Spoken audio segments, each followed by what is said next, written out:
Salut, c'est Manuturf.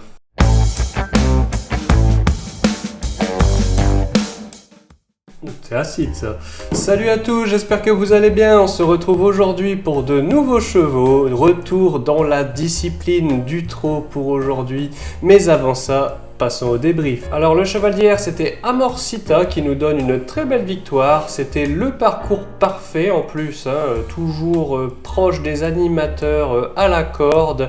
Et peut se décaler, trouver le passage et sprinter pour finir et gagne vraiment très bien dans un très bon style.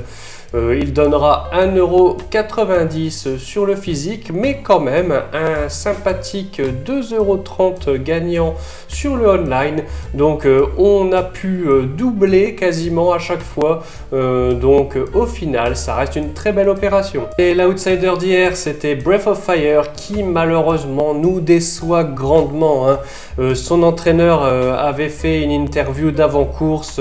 Voilà, il disait qu'il était un petit peu refroidi par l'état du terrain, il l'espérait beaucoup plus souple que ça. Bon, est-ce que ça explique toute sa mauvaise performance? Je ne pense pas non plus. Après, il faut dire qu'il y a eu vraiment un faux train, ça n'avançait pas et puis il était en queue de peloton, donc c'est impossible de revenir comme ça sur Cannes-sur-Mer. Je pense que son jockey l'avait très bien compris et a arrêté tout effort inutile.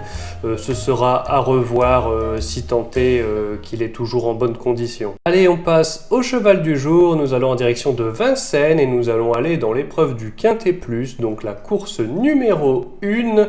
Nous avons choisi le numéro 8, Easy Bleu. Easy Bleu, c'est un cheval entraîné par Franck Terry, ce sera Cédric Terry au sulky.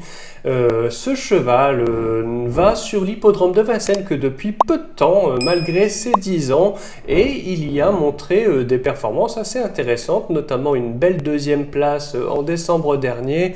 Il a souvent été assez fautif, c'est un peu son mauvais penchant, mais avait montré qu'il aurait bien couru sans quoi.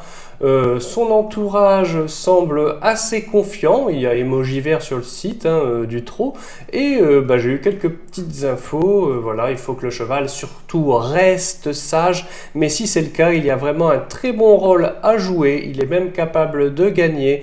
Voilà, tout se jouera sur ses allures, espérons qu'il reste sage aujourd'hui. Et direction la dernière course du programme pour l'outsider du jour, nous avons choisi le numéro 5, Kyoto Dijo. Kyoto Dijo, c'est un poulain entraîné par Laurent Michel David. Ce sera bien évidemment lui au sulky. Alors on l'aime bien parce que dernièrement, sur le même parcours, en décembre dernier justement, il prenait une 5e place en ayant le numéro 10 à l'autostart. Il avait vraiment eu du mal à se sortir pour bien terminer, mais il avait quand même pris la 5e place.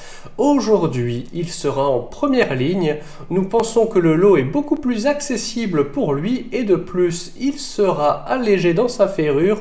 On se dit que vraiment, il ne va pas tarder à gagner une course comme ça et la course sera belle.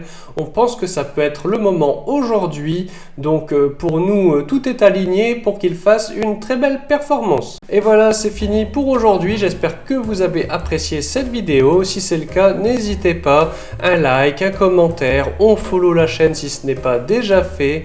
On se retrouve demain, vendredi déjà, qu'est-ce que ça passe vite les semaines, pour de nouveaux chevaux. Mais surtout, n'oubliez pas de rester sage, sinon vous devrez boire cette boisson très acide.